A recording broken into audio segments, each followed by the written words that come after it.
Il était une fois, dans les temps lointains, où les collines de Judée étaient encore couvertes d'oliviers sauvages, et, où les vents chantaient doucement entre les pierres du désert. Un petit village oublié du monde, niché entre deux monts silencieux, ce village, dont le nom s'était effacé des manuscrits, abritait une poignée d'aimaées pieuses vivant dans une lenteur sacrée. Les journées y s'étiraient comme des fils d'or tissés par le doigt du TRSO. Le temps n'y pressait rien, et la seule urgence était celle de prier avant que le soleil ne décline. Au centre du village vivait un vieil homme nommé Éléazar, dont la barbe touchait presque le sol. Les enfants pensaient qu'il était né vieux, tant sa mémoire remontait loin dans les geais. Il portait une tunique de lin râpée par le sablon du vent, et ses pas trânaient si doucement sur la poussière qu'on disait qu'il flottait. Chaque matin, il ouvrait les volets de sa maison en silence, observant le ciel comme s'il attendait une réponse, une question oubliée. Il avait pour habitude de s'asseoir sur une pierre plate, pérèse du puits, et de raconter aux passants les histoires anciennes que personne ne lui demandait, mais que tout le monde écoutait quand madame.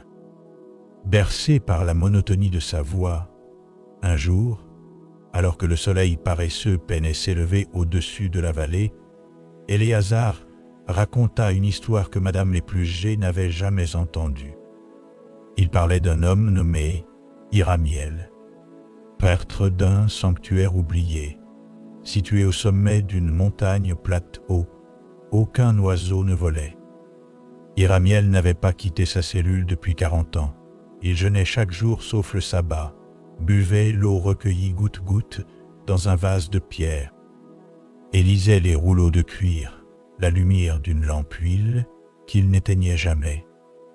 Il priait, dormait, priait encore, puis méditait sans que jamais une variation ne trouble le cycle lent de son existence.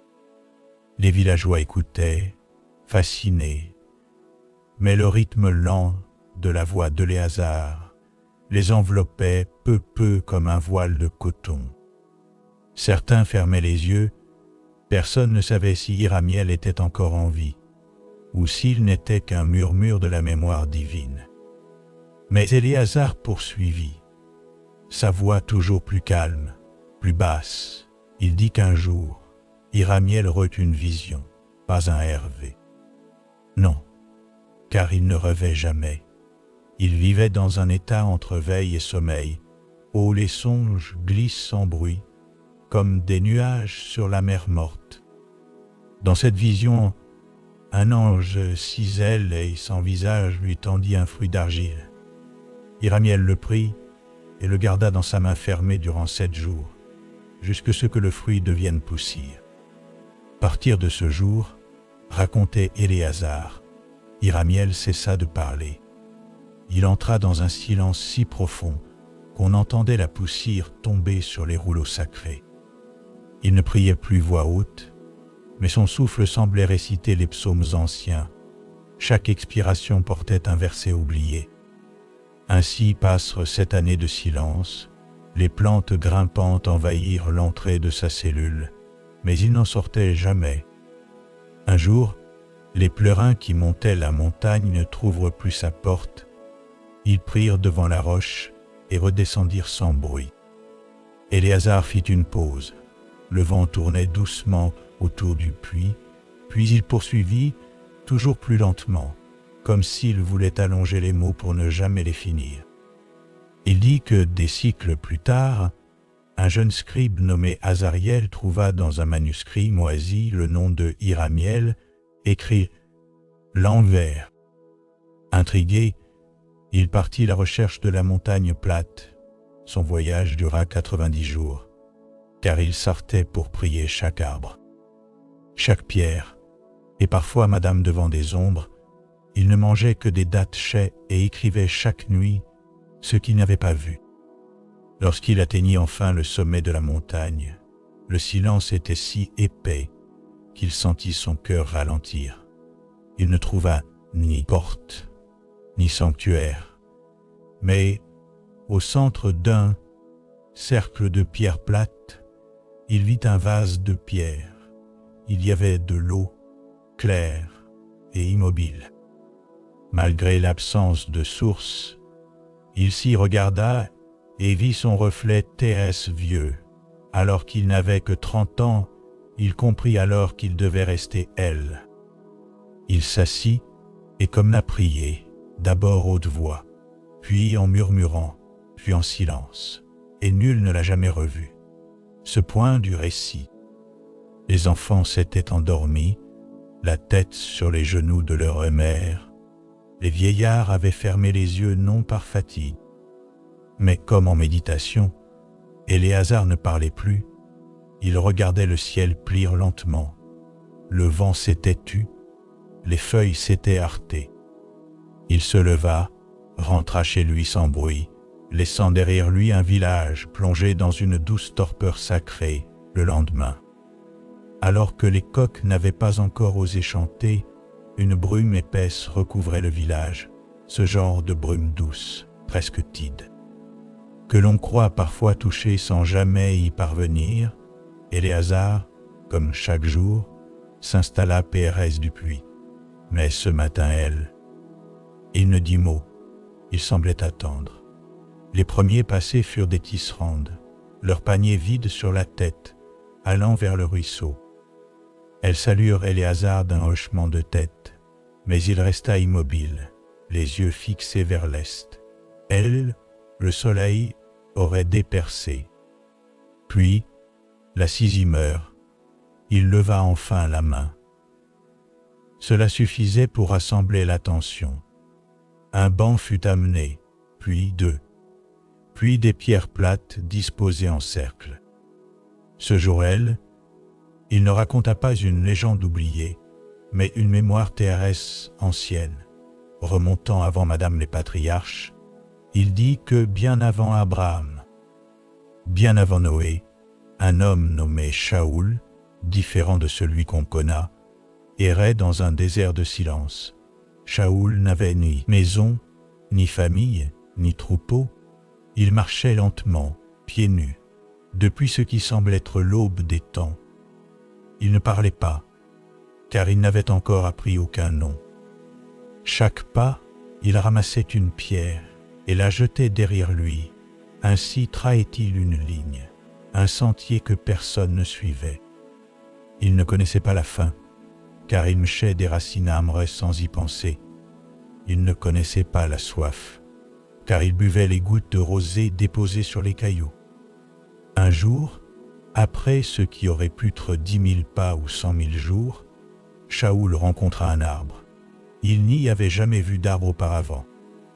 L'arbre était petit, rabougri, mais portait un fruit plein, presque translucide. Shaoul s'assit, posa sa tête contre le tronc et s'endormit. Il reva d'un jardin sans fin, où les vents chantaient des psaumes sans paroles. Dans ce herve, il vit des visages sans trait le regarder, puis se dissoudre dans la lumière. Quand il se réveilla, le fruit était tombé à ses pieds. Il ne le mangea pas. Il l'enroula dans une étoffe faite d'herbes tressées et le garda contre son cœur. L'arbre s'évanouit aussitôt. Shaoul reprit sa marche, mais ses pas étaient plus lents, son souffle plus profond. Le désert autour de lui devenait flou, comme s'il marchait dans un monde suspendu entre les réalités. Chaque fois qu'il voulait parler, un vent doux lui couvrait la bouche. Il apprit ainsi écouter. Après 7 cycles de lune, Shaoul arriva à un endroit où la terre formait un creux parfait. Un silence épais y régnait. Il s'assit au centre, sortit le fruit, maintenant sec comme le parchemin, et le posa devant lui. « C'est elle, » dit Éléazar. Qu'il resta, les cycles passent. Le fruit se désagrégea. Le vent y sculpta des lettres que nul ne comprit, et la légende dit que chaque fois qu'un voyageur s'égare dans un désert et se sent subitement rasséréné sans raison, C'est qu'il est passé non loin de Shaoul. Les villageois écoutaient, encore éveillés, mais avec des paupières lourdes. L'histoire n'était ni tragique, ni rock, mais elle glissait sur eux comme une couverture tide. Le feu du soir crépitait déjà dans les maisons. Certains disaient sentir dans l'air l'odeur du vieux fruit sec. D'autres croyaient entendre les pas lents de Shaoul dans la poussière. Mais Éléazar n'en avait pas fini. Il leva un doigt. Comme pour dire que la trame allait se prolonger, il parla ensuite d'une colline oubliée où vivaient 3 frères, tous gais, tous muets. Ils ne se souvenaient pas de leur nom, ni pourquoi ils étaient elles. Ils vivaient dans 3 huttes rondes. Tournées l'une vers l'autre, chaque matin, ils sortaient, se regardaient en silence, puis repartaient cueillir des herbes. Toujours les mêmes. Sans jamais se parler, un jour, l'un d'eux trouva un coquillage dans la terre sèche. Il ne savait pas ce que c'était. Mais le son qu'il produisait en soufflant dedans ressemblait à une prière ancienne. L'autre frère se mit pleurer sans comprendre pourquoi. Le troisième écrivit dans la poussière un mot oublié, qu'un vent rapide effa au site. Et ce fut tout. Depuis ce jour, ils ne sortirent plus jamais de leur rue. On dit que la colline respire quand on y pose l'oreille, et que parfois, la nuit, un son grave semblable à un coquillage résonne dans le vent. Porteur de souvenirs que nul ne réclame, Éléazar, sentant que le crépuscule s'épaississait autour de lui, reprit son récit avec une lenteur presque calculée. Comme s'il voulait que chaque mot s'endorme dès qu'il touche l'air, il dit alors « Je vais maintenant vous parler d'un rêve qui m'a été confié par un vieil homme que j'ai croisé jadis. Sous une arche effondrée de Jéricho, il avait une barbe grise comme les pierres du temple, et parlait en fermant les yeux, comme s'il lisait l'intérieur de son crâne. Ce Herve, selon le vieil homme, n'était pas seulement un Hervé, mais un souvenir d'avant sa naissance. Il se voyait enfant. Mais dans un monde haut, tout était plus lent, plus brumeux, comme si chaque chose prenait le temps d'exister 2 fois dans ce Herve. Il se tenait dans une plaine silencieuse, bordée par des collines aux herbes plaies, une lumière dorée, semblable celle du soir éternel. Baignait tout. Il avanait vers un arbre, encore un, mais celui-ci avait une particularité. Il chantait. Ce n'était pas une chanson d'homme, ni d'oiseau, mais une sorte de psalmodie faite de vent, de mémoire et de silence. Le garron s'approcha, tendit la main, et l'arbre cessa de chanter. Sa place, une voix douce dit « Ton nom ne t'appartient pas. Il est celui qui t'a rêvé. » Alors, le sol se déroba, il tomba.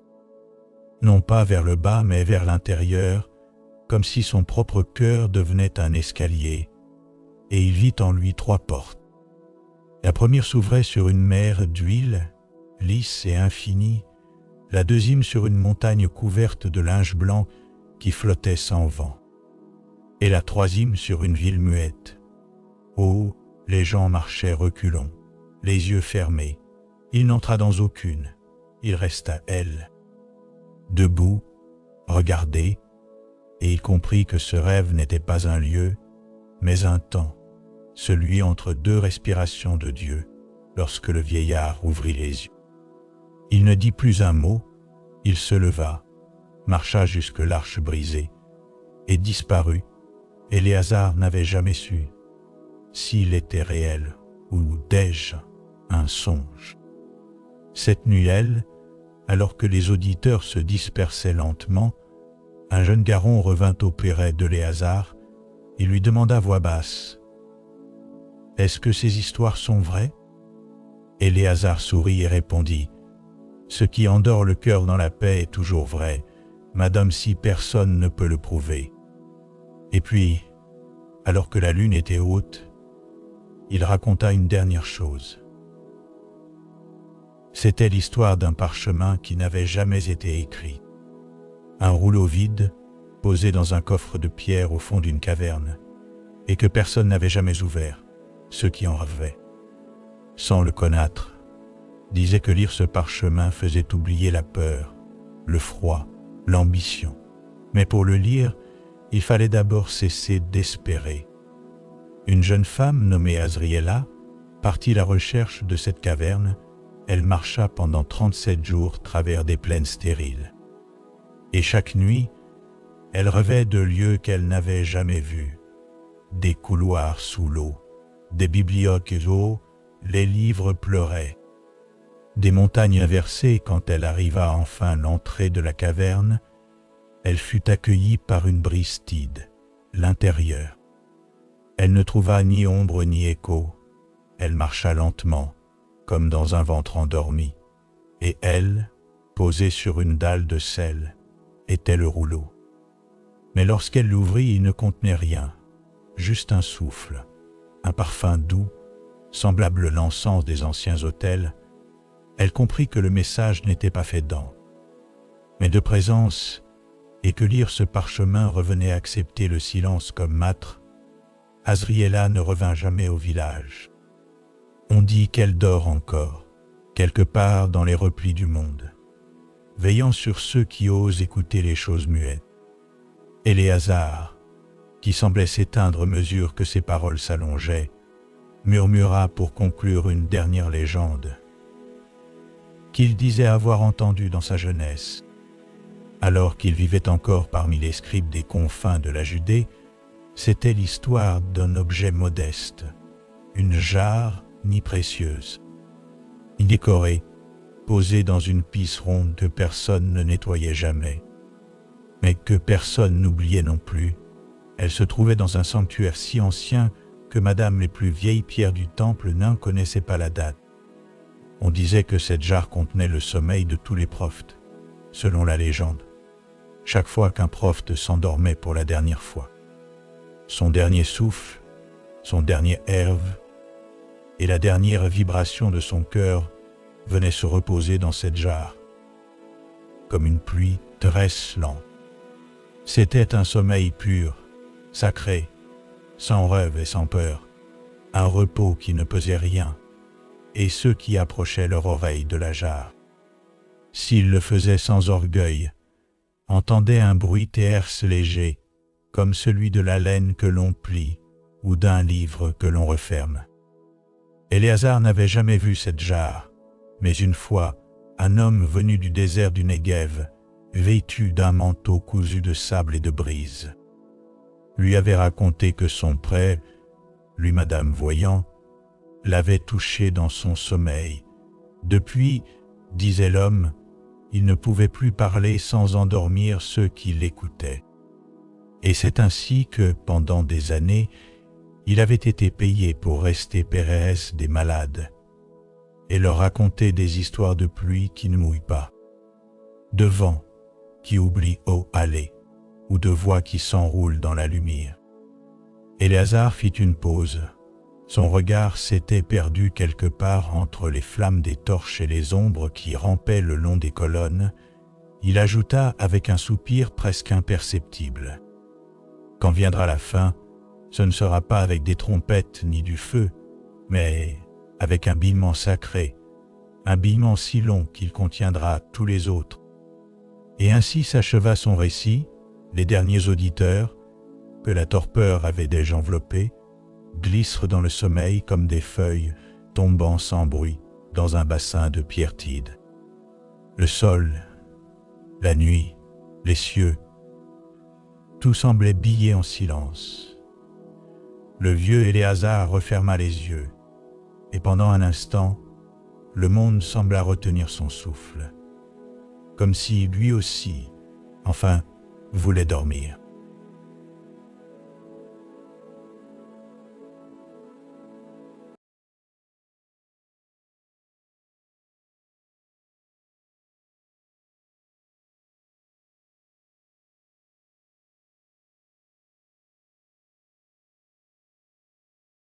Il était une fois, dans les temps lointains, où les collines de Judée étaient encore couvertes d'oliviers sauvages et, haut, les vents chantaient doucement entre les pierres du désert.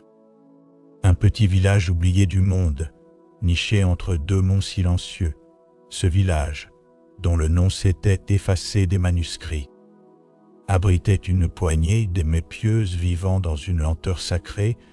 Les journées y s'étiraient comme des fils d'or tissés par le doigt du TRSO. Le temps n'y pressait rien, et la seule urgence était celle de prier avant que le soleil ne décline. Au centre du village vivait un vieil homme nommé Éléazar, dont la barbe touchait presque le sol. Les enfants pensaient qu'il était né vieux, tant sa mémoire remontait loin dans les geais. Il portait une tunique de lin râpée par le sablon du vent, et ses pas trânaient si doucement sur la poussière qu'on disait qu'il flottait. Chaque matin, il ouvrait les volets de sa maison en silence, observant le ciel comme s'il attendait une réponse, une question oubliée. Il avait pour habitude de s'asseoir sur une pierre plate, pérèse du puits, et de raconter aux passants les histoires anciennes que personne ne lui demandait, mais que tout le monde écoutait quand madame.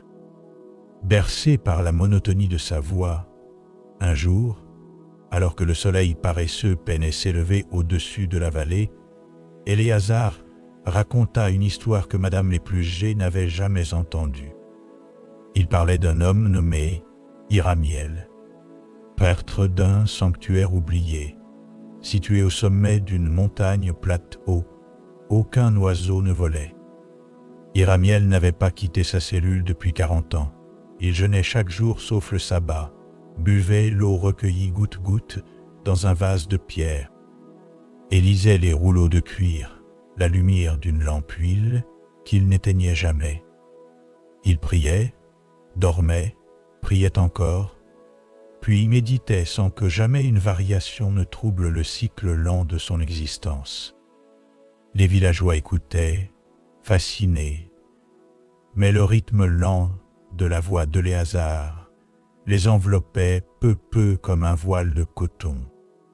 Certains fermaient les yeux, personne ne savait si Iramiel était encore en vie, ou s'il n'était qu'un murmure de la mémoire divine. Mais Éléazar poursuivit, sa voix toujours plus calme, plus basse. Il dit qu'un jour, Iramiel reut une vision, pas un Hervé. Non, car il ne rêvait jamais. Il vivait dans un état entre veille et sommeil, où les songes glissent sans bruit, comme des nuages sur la mer morte.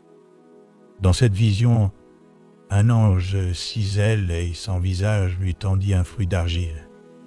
Iramiel le prit et le garda dans sa main fermée durant 7 jours, jusque ce que le fruit devienne poussière. À partir de ce jour, racontait Éléazar, Iramiel cessa de parler. Il entra dans un silence si profond qu'on entendait la poussière tomber sur les rouleaux sacrés.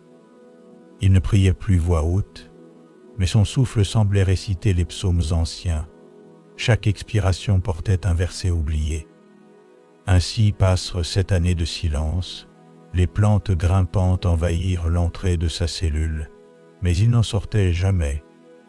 Un jour, les pleurins qui montaient la montagne ne trouvrent plus sa porte. Ils prirent devant la roche et redescendirent sans bruit. Éléazar fit une pause. Le vent tournait doucement autour du puits, puis il poursuivit, toujours plus lentement, comme s'il voulait allonger les mots pour ne jamais les finir. Il dit que des siècles plus tard, un jeune scribe nommé Azariel trouva dans un manuscrit moisi le nom de Iramiel, écrit l'envers. Intrigué, il partit à la recherche de la montagne plate. Son voyage dura 90 jours, car il sortait pour prier chaque arbre, chaque pierre, et parfois madame devant des ombres. Il ne mangeait que des dattes chais et écrivait chaque nuit ce qu'il n'avait pas vu. Lorsqu'il atteignit enfin le sommet de la montagne, le silence était si épais qu'il sentit son cœur ralentir. Il ne trouva ni porte, ni sanctuaire, mais au centre d'un cercle de pierres plates, Il vit un vase de pierre. Il y avait de l'eau, claire et immobile. Malgré l'absence de source, il s'y regarda et vit son reflet terrestre vieux. Alors qu'il n'avait que 30 ans, il comprit alors qu'il devait rester elle. Il s'assit et comme l'a prié, d'abord haute voix, puis en murmurant, puis en silence, et nul ne l'a jamais revu. Ce point du récit. Les enfants s'étaient endormis, la tête sur les genoux de leur mère. Les vieillards avaient fermé les yeux non par fatigue, mais comme en méditation. Éléazar ne parlait plus. Il regardait le ciel plier lentement. Le vent s'était tu, les feuilles s'étaient heurtées. Il se leva, rentra chez lui sans bruit, laissant derrière lui un village plongé dans une douce torpeur sacrée le lendemain. Alors que les coqs n'avaient pas encore osé chanter, une brume épaisse recouvrait le village, ce genre de brume douce, presque tide, que l'on croit parfois toucher sans jamais y parvenir. Éléazar, comme chaque jour, s'installa PRS du puits. Mais ce matin, il ne dit mot, il semblait attendre. Les premiers passés furent des tisserandes, leurs paniers vides sur la tête, allant vers le ruisseau. Elles saluèrent Éléazar d'un hochement de tête, mais il resta immobile, les yeux fixés vers l'est. Elle, le soleil, aurait dépercé. Puis, la 6e heure, il leva enfin la main. Cela suffisait pour rassembler l'attention. Un banc fut amené, puis 2, puis des pierres plates disposées en cercle. Ce jour-là, il ne raconta pas une légende oubliée, mais une mémoire TRS ancienne.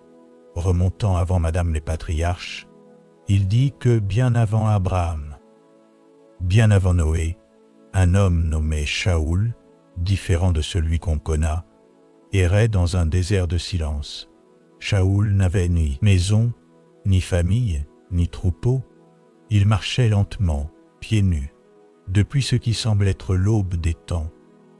Il ne parlait pas, car il n'avait encore appris aucun nom. Chaque pas, il ramassait une pierre et la jetait derrière lui.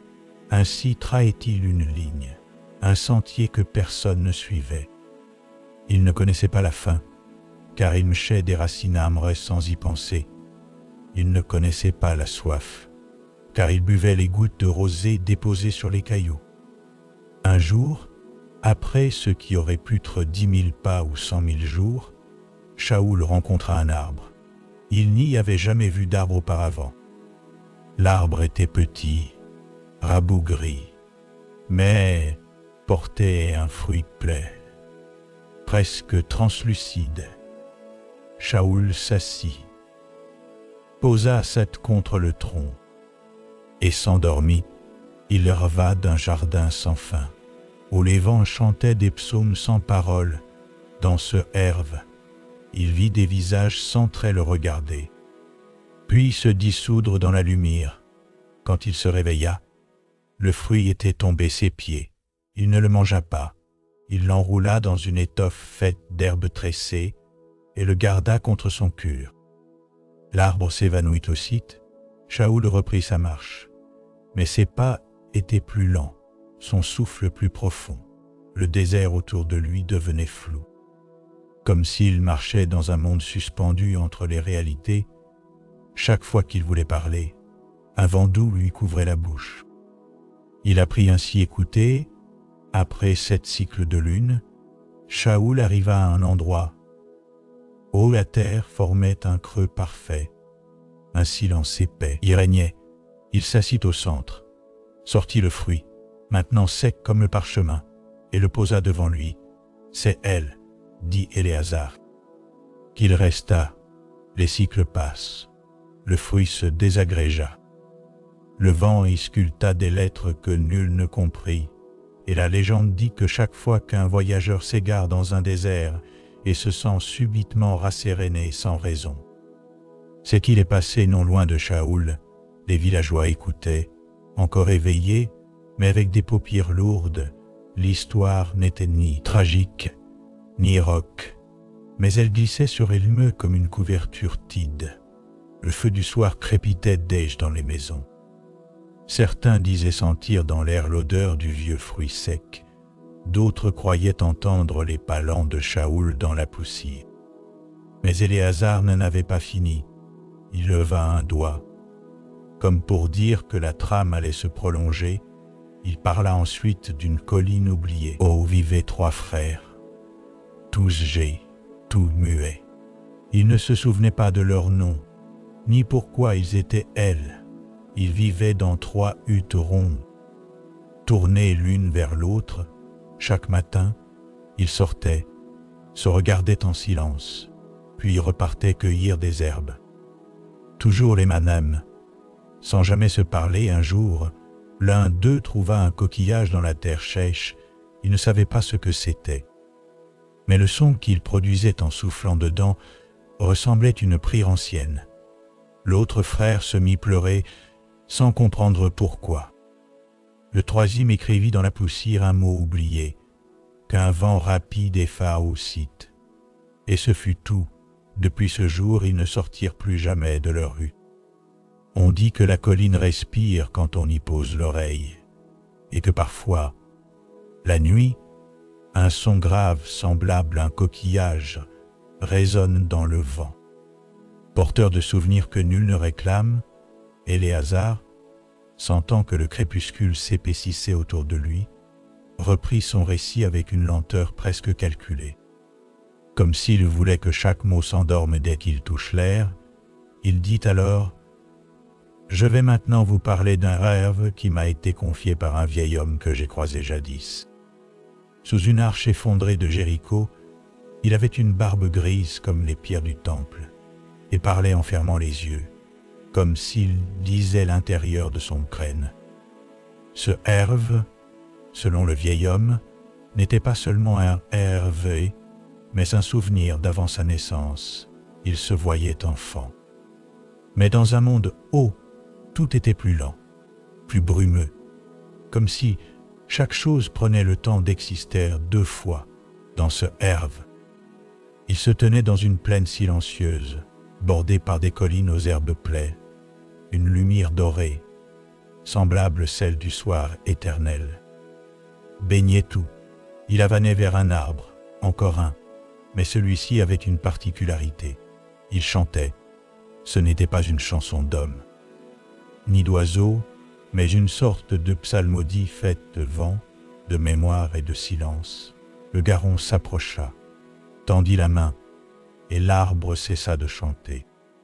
Sa place, une voix douce dit « Ton nom ne t'appartient pas, il est celui qui t'a rêvé. » Alors, le sol se déroba, il tomba, non pas vers le bas, mais vers l'intérieur, comme si son propre cœur devenait un escalier, et il vit en lui 3 portes. La première s'ouvrait sur une mer d'huile, lisse et infinie, la deuxième sur une montagne couverte de linge blanc qui flottait sans vent, et la troisième sur une ville muette. Oh, les gens marchaient reculons, les yeux fermés. Il n'entra dans aucune, il resta elle. Debout, regardé, et il comprit que ce rêve n'était pas un lieu, mais un temps, celui entre 2 respirations de Dieu, lorsque le vieillard ouvrit les yeux. Il ne dit plus un mot, il se leva, marcha jusque l'arche brisée, et disparut. Éléazar n'avait jamais su s'il était réel ou déjà un songe. Cette nuit, alors que les auditeurs se dispersaient lentement, un jeune garron revint auprès d'Éléazar et lui demanda à voix basse « Est-ce que ces histoires sont vraies ?» Éléazar sourit et répondit « Ce qui endort le cœur dans la paix est toujours vrai, madame, si personne ne peut le prouver. » Et puis, alors que la lune était haute, il raconta une dernière chose. C'était l'histoire d'un parchemin qui n'avait jamais été écrit. Un rouleau vide, posé dans un coffre de pierre au fond d'une caverne, et que personne n'avait jamais ouvert, ceux qui en rêvaient. sans le connaître, disait que lire ce parchemin faisait oublier la peur, le froid, l'ambition. Mais pour le lire, il fallait d'abord cesser d'espérer. Une jeune femme nommée Azriela partit à la recherche de cette caverne. Elle marcha pendant 37 jours travers des plaines stériles. Et chaque nuit, elle rêvait de lieux qu'elle n'avait jamais vus. Des couloirs sous l'eau, des bibliothèques où les livres pleuraient. Des montagnes inversées. Quand elle arriva enfin à l'entrée de la caverne, elle fut accueillie par une brise tiède, l'intérieur. Elle ne trouva ni ombre ni écho. Elle marcha lentement, comme dans un ventre endormi, et elle, posée sur une dalle de sel, était le rouleau. Mais lorsqu'elle l'ouvrit, il ne contenait rien, juste un souffle, un parfum doux, semblable à l'encens des anciens autels. Elle comprit que le message n'était pas fait d'encre, mais de présence, et que lire ce parchemin revenait accepter le silence comme mâtre. Azriela ne revint jamais au village. On dit qu'elle dort encore, quelque part dans les replis du monde, veillant sur ceux qui osent écouter les choses muettes. Éléazar, qui semblait s'éteindre à mesure que ses paroles s'allongeaient, murmura pour conclure une dernière légende qu'il disait avoir entendue dans sa jeunesse. Alors qu'il vivait encore parmi les scribes des confins de la Judée, c'était l'histoire d'un objet modeste, une jarre ni précieuse, ni décorée, posée dans une pisse ronde que personne ne nettoyait jamais, mais que personne n'oubliait non plus. Elle se trouvait dans un sanctuaire si ancien que madame les plus vieilles pierres du temple n'en connaissait pas la date. On disait que cette jarre contenait le sommeil de tous les prophètes, selon la légende. Chaque fois qu'un prophète s'endormait pour la dernière fois, son dernier souffle, son dernier herve et la dernière vibration de son cœur venaient se reposer dans cette jarre, comme une pluie lente. C'était un sommeil pur, sacré, sans rêve et sans peur, un repos qui ne pesait rien, et ceux qui approchaient leur oreille de la jarre, s'ils le faisaient sans orgueil, entendaient un bruit tierce léger, comme celui de la laine que l'on plie ou d'un livre que l'on referme. Éléazar n'avait jamais vu cette jarre, mais une fois, un homme venu du désert du Negev, vêtu d'un manteau cousu de sable et de brise, lui avait raconté que son prêtre, lui madame voyant, l'avait touché dans son sommeil. Depuis, disait l'homme, il ne pouvait plus parler sans endormir ceux qui l'écoutaient.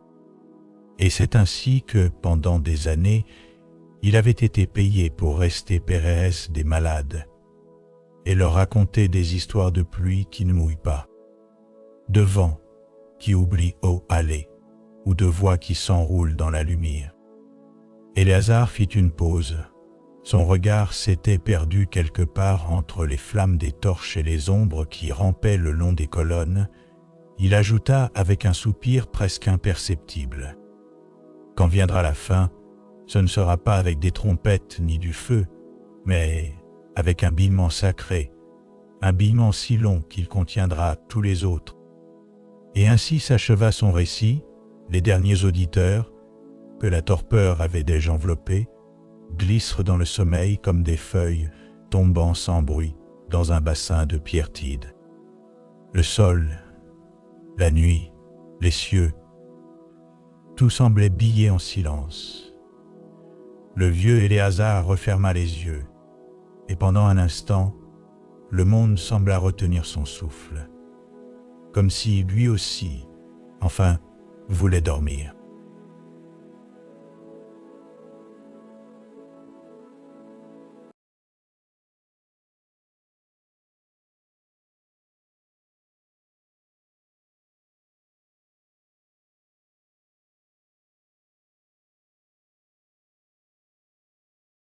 Il était une fois, dans les temps lointains, où les collines de Judée étaient encore couvertes d'oliviers sauvages, et, où les vents chantaient doucement entre les pierres du désert. Un petit village oublié du monde, niché entre deux monts silencieux, ce village, dont le nom s'était effacé des manuscrits, abritait une poignée d'aimer pieuses vivant dans une lenteur sacrée. Les journées y s'étiraient comme des fils d'or tissés par le doigt du TRSO. Le temps n'y pressait rien, et la seule urgence était celle de prier avant que le soleil ne décline. Au centre du village vivait un vieil homme nommé Éléazar, dont la barbe touchait presque le sol. Les enfants pensaient qu'il était né vieux, tant sa mémoire remontait loin dans les geais. Il portait une tunique de lin râpée par le sablon du vent, et ses pas trânaient si doucement sur la poussière qu'on disait qu'il flottait. Chaque matin, il ouvrait les volets de sa maison en silence, observant le ciel comme s'il attendait une réponse, une question oubliée. Il avait pour habitude de s'asseoir sur une pierre plate, Pérez du puits, et de raconter aux passants les histoires anciennes que personne ne lui demandait, mais que tout le monde écoutait quand madame. Bercé par la monotonie de sa voix, un jour, alors que le soleil paresseux peinait s'élever au-dessus de la vallée, Éléazar raconta une histoire que madame l'Épluchée n'avait jamais entendue. Il parlait d'un homme nommé Iramiel, prêtre d'un sanctuaire oublié, situé au sommet d'une montagne plate où aucun oiseau ne volait. Iramiel n'avait pas quitté sa cellule depuis 40 ans. Il jeûnait chaque jour sauf le sabbat, buvait l'eau recueillie goutte-goutte dans un vase de pierre, et lisait les rouleaux de cuir, la lumière d'une lampe huile qu'il n'éteignait jamais. Il priait, dormait, priait encore, puis méditait sans que jamais une variation ne trouble le cycle lent de son existence. Les villageois écoutaient, fascinés, mais le rythme lent de la voix d'Éléazar les enveloppait peu comme un voile de coton. Certains fermaient les yeux, personne ne savait si Iramiel était encore en vie, ou s'il n'était qu'un murmure de la mémoire divine. Mais Éléazar poursuivit, sa voix toujours plus calme, plus basse. Il dit qu'un jour, Iramiel reut une vision, pas un Hervé. Non, car il ne rêvait jamais. Il vivait dans un état entre veille et sommeil, où les songes glissent sans bruit, comme des nuages sur la mer morte. Dans cette vision, un ange cisèle et sans visage lui tendit un fruit d'argile. Iramiel le prit et le garda dans sa main fermée durant 7 jours, jusque ce que le fruit devienne poussière. À partir de ce jour, racontait Éléazar, Iramiel cessa de parler. Il entra dans un silence si profond qu'on entendait la poussière tomber sur les rouleaux sacrés. Il ne priait plus voix haute, mais son souffle semblait réciter les psaumes anciens. Chaque expiration portait un verset oublié. Ainsi passent 7 années de silence, les plantes grimpantes envahirent l'entrée de sa cellule, mais il n'en sortait jamais. Un jour, les pleurins qui montaient la montagne ne trouvrent plus sa porte. Ils prirent devant la roche et redescendirent sans bruit. Éléazar fit une pause. Le vent tournait doucement autour du puits, puis il poursuivit, toujours plus lentement, comme s'il voulait allonger les mots pour ne jamais les finir. Il dit que des siècles plus tard, un jeune scribe nommé Azariel trouva dans un manuscrit moisi le nom de Iramiel, écrit l'envers. Intrigué, il partit à la recherche de la montagne plate. Son voyage dura 90 jours, car il sortait pour prier chaque arbre, chaque pierre, et parfois madame devant des ombres. Il ne mangeait que des dattes chais et écrivait chaque nuit ce qu'il n'avait pas vu. Lorsqu'il atteignit enfin le sommet de la montagne, le silence était si épais qu'il sentit son cœur ralentir. Il ne trouva ni porte, ni sanctuaire, mais au centre d'un cercle de pierres plates, il vit un vase de pierre. Il y avait de l'eau, claire et immobile.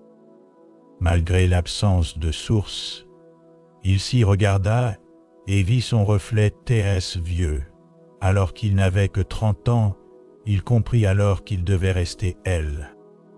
Il s'assit et comme l'a prié, d'abord haute voix, puis en murmurant, puis en silence, et nul ne l'a jamais revu. Ce point du récit. Les enfants s'étaient endormis, la tête sur les genoux de leur mère. Les vieillards avaient fermé les yeux non par fatigue, mais comme en méditation. Éléazar ne parlait plus, il regardait le ciel plier lentement. Le vent s'était tu, les feuilles s'étaient heurtées. Il se leva, rentra chez lui sans bruit, laissant derrière lui un village plongé dans une douce torpeur sacrée le lendemain. Alors que les coqs n'avaient pas encore osé chanter, une brume épaisse recouvrait le village, ce genre de brume douce, presque tide, que l'on croit parfois toucher sans jamais y parvenir. Éléazar, comme chaque jour, s'installa PRS du puits. Mais ce matin, il ne dit mot, il semblait attendre. Les premiers passés furent des tisserandes, leurs paniers vides sur la tête, allant vers le ruisseau. Elles saluèrent Éléazar d'un hochement de tête, mais il resta immobile, les yeux fixés vers l'est. Elle, le soleil, aurait dépercé. Puis, la 6e heure, il leva enfin la main. Cela suffisait pour rassembler l'attention. Un banc fut amené, puis 2, puis des pierres plates disposées en cercle. Ce jour-là, il ne raconta pas une légende oubliée, mais une mémoire TRS ancienne. Remontant avant Madame les patriarches, il dit que bien avant Abraham, bien avant Noé, un homme nommé Shaoul, différent de celui qu'on connaît, errait dans un désert de silence. Shaoul n'avait ni maison, ni famille, ni troupeau. Il marchait lentement, pieds nus, depuis ce qui semble être l'aube des temps. Il ne parlait pas, car il n'avait encore appris aucun nom. Chaque pas, il ramassait une pierre et la jetait derrière lui. Ainsi trahait-il une ligne, un sentier que personne ne suivait. Il ne connaissait pas la faim, car il mâchait des racines amères sans y penser. Il ne connaissait pas la soif, car il buvait les gouttes de rosée déposées sur les cailloux. Un jour, après ce qui aurait pu être 10 000 pas ou 100 000 jours, Shaoul rencontra un arbre. Il n'y avait jamais vu d'arbre auparavant. L'arbre était petit, rabougri, mais portait un fruit plein, presque translucide. Shaoul s'assit, posa sa tête contre le tronc et s'endormit. Il reva d'un jardin sans fin, où les vents chantaient des psaumes sans paroles. Dans ce herve, il vit des visages sans trait le regarder, puis se dissoudre dans la lumière. Quand il se réveilla, le fruit était tombé à ses pieds. Il ne le mangea pas. Il l'enroula dans une étoffe faite d'herbes tressées et le garda contre son cœur. L'arbre s'évanouit aussitôt. Shaoul reprit sa marche, mais ses pas étaient plus lents, son souffle plus profond. Le désert autour de lui devenait flou, comme s'il marchait dans un monde suspendu entre les réalités. Chaque fois qu'il voulait parler, un vent doux lui couvrait la bouche. Il apprit ainsi écouter. Après 7 cycles de lune, Shaoul arriva à un endroit où la terre formait un creux parfait. Un silence épais y régnait. Il s'assit au centre, sortit le fruit, maintenant sec comme le parchemin, et le posa devant lui. « C'est elle, » dit Éléazar. Qu'il resta, les cycles passent. Le fruit se désagrégea. Le vent y sculpta des lettres que nul ne comprit, et la légende dit que chaque fois qu'un voyageur s'égare dans un désert et se sent subitement rasséréné sans raison, c'est qu'il est passé non loin de Shaoul. Les villageois écoutaient, encore éveillés, mais avec des paupières lourdes. L'histoire n'était ni tragique, ni rock, mais elle glissait sur elle-même comme une couverture tide. Le feu du soir crépitait déjà dans les maisons. Certains disaient sentir dans l'air l'odeur du vieux fruit sec. D'autres croyaient entendre les pas lents de Shaoul dans la poussière. Mais Éléazar n'en avait pas fini. Il leva un doigt. Comme pour dire que la trame allait se prolonger, il parla ensuite d'une colline oubliée où vivaient 3 frères, tous gais, tous muets. Ils ne se souvenaient pas de leur nom, ni pourquoi ils étaient elles. Ils vivaient dans 3 huttes rondes. Tournées l'une vers l'autre, chaque matin, ils sortaient, se regardaient en silence, puis repartaient cueillir des herbes. Toujours les mêmes. Sans jamais se parler, un jour, l'un d'eux trouva un coquillage dans la terre sèche. Il ne savait pas ce que c'était. Mais le son qu'il produisait en soufflant dedans ressemblait à une prière ancienne. L'autre frère se mit pleurer sans comprendre pourquoi. Le troisième écrivit dans la poussière un mot oublié, qu'un vent rapide effa au site. Et ce fut tout. Depuis ce jour, ils ne sortirent plus jamais de leur rue. On dit que la colline respire quand on y pose l'oreille, et que parfois, la nuit, un son grave semblable à un coquillage résonne dans le vent. Porteur de souvenirs que nul ne réclame, Éléazar, sentant que le crépuscule s'épaississait autour de lui, reprit son récit avec une lenteur presque calculée. Comme s'il voulait que chaque mot s'endorme dès qu'il touche l'air, il dit alors « Je vais maintenant vous parler d'un rêve qui m'a été confié par un vieil homme que j'ai croisé jadis. Sous une arche effondrée de Jéricho, il avait une barbe grise comme les pierres du temple et parlait en fermant les yeux, comme s'il lisait l'intérieur de son crâne. Ce Herve, selon le vieil homme, n'était pas seulement un Hervé, mais un souvenir d'avant sa naissance. Il se voyait enfant.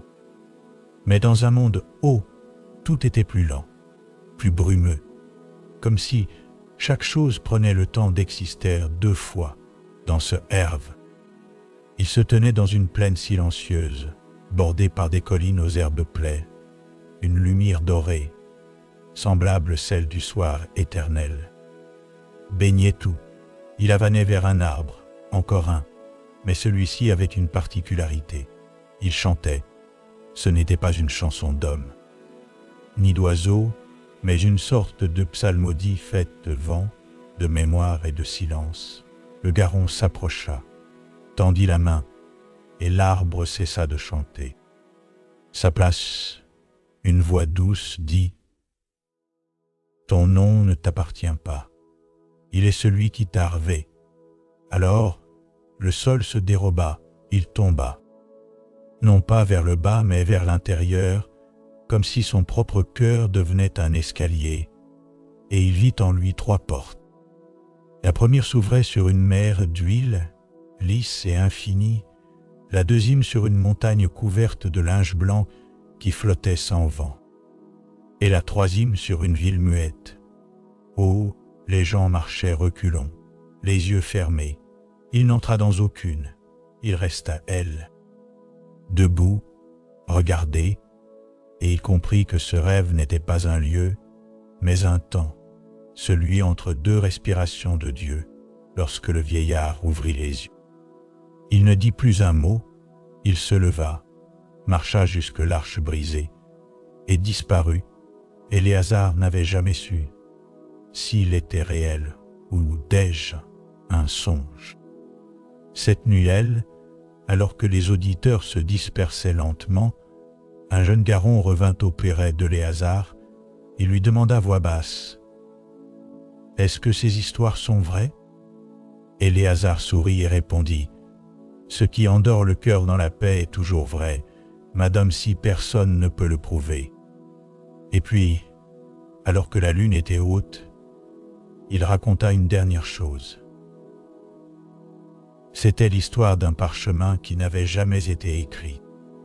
Un rouleau vide, posé dans un coffre de pierre au fond d'une caverne, et que personne n'avait jamais ouvert, ceux qui en rêvaient. Sans le connaître, disaient que lire ce parchemin faisait oublier la peur, le froid, l'ambition, Mais pour le lire, il fallait d'abord cesser d'espérer. Une jeune femme nommée Azriela partit à la recherche de cette caverne. Elle marcha pendant 37 jours travers des plaines stériles.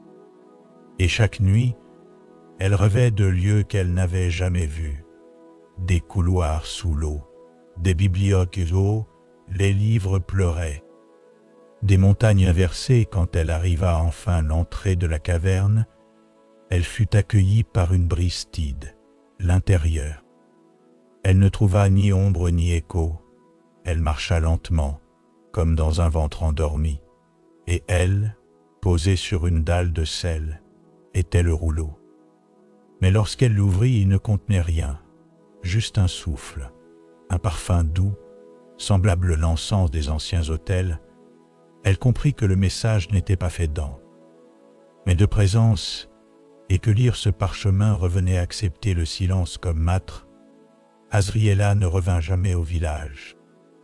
On dit qu'elle dort encore, quelque part dans les replis du monde, veillant sur ceux qui osent écouter les choses muettes. Éléazar, qui semblait s'éteindre à mesure que ses paroles s'allongeaient, murmura pour conclure une dernière légende qu'il disait avoir entendue dans sa jeunesse. Alors qu'il vivait encore parmi les scribes des confins de la Judée, c'était l'histoire d'un objet modeste, une jarre ni précieuse, ni décorée, posée dans une pisse ronde que personne ne nettoyait jamais, mais que personne n'oubliait non plus. Elle se trouvait dans un sanctuaire si ancien que madame les plus vieilles pierres du temple n'en connaissait pas la date. On disait que cette jarre contenait le sommeil de tous les prophètes, selon la légende. Chaque fois qu'un prophète s'endormait pour la dernière fois, son dernier souffle, son dernier herve et la dernière vibration de son cœur venaient se reposer dans cette jarre, comme une pluie lente. C'était un sommeil pur, sacré, sans rêve et sans peur, un repos qui ne pesait rien, et ceux qui approchaient leur oreille de la jarre, s'ils le faisaient sans orgueil, entendaient un bruit tierce léger, comme celui de la laine que l'on plie ou d'un livre que l'on referme. Éléazar n'avait jamais vu cette jarre, mais une fois, un homme venu du désert du Negev, vêtu d'un manteau cousu de sable et de brise, lui avait raconté que son prêtre, lui madame voyant, l'avait touché dans son sommeil. Depuis, disait l'homme, il ne pouvait plus parler sans endormir ceux qui l'écoutaient. Et c'est ainsi que, pendant des années, il avait été payé pour rester Pérès des malades et leur raconter des histoires de pluie qui ne mouillent pas, de vent qui oublie où aller, ou de voix qui s'enroulent dans la lumière. Éléazar fit une pause. Son regard s'était perdu quelque part entre les flammes des torches et les ombres qui rampaient le long des colonnes. Il ajouta avec un soupir presque imperceptible: « Quand viendra la fin, ce ne sera pas avec des trompettes ni du feu, mais avec un bîlement sacré, un bîlement si long qu'il contiendra tous les autres. » Et ainsi s'acheva son récit. Les derniers auditeurs, que la torpeur avait déjà enveloppés, glissent dans le sommeil comme des feuilles tombant sans bruit dans un bassin de pierre tiède. Le sol, la nuit, les cieux, tout semblait biller en silence. Le vieux Éléazar referma les yeux, et pendant un instant, le monde sembla retenir son souffle, comme si lui aussi, enfin, voulait dormir.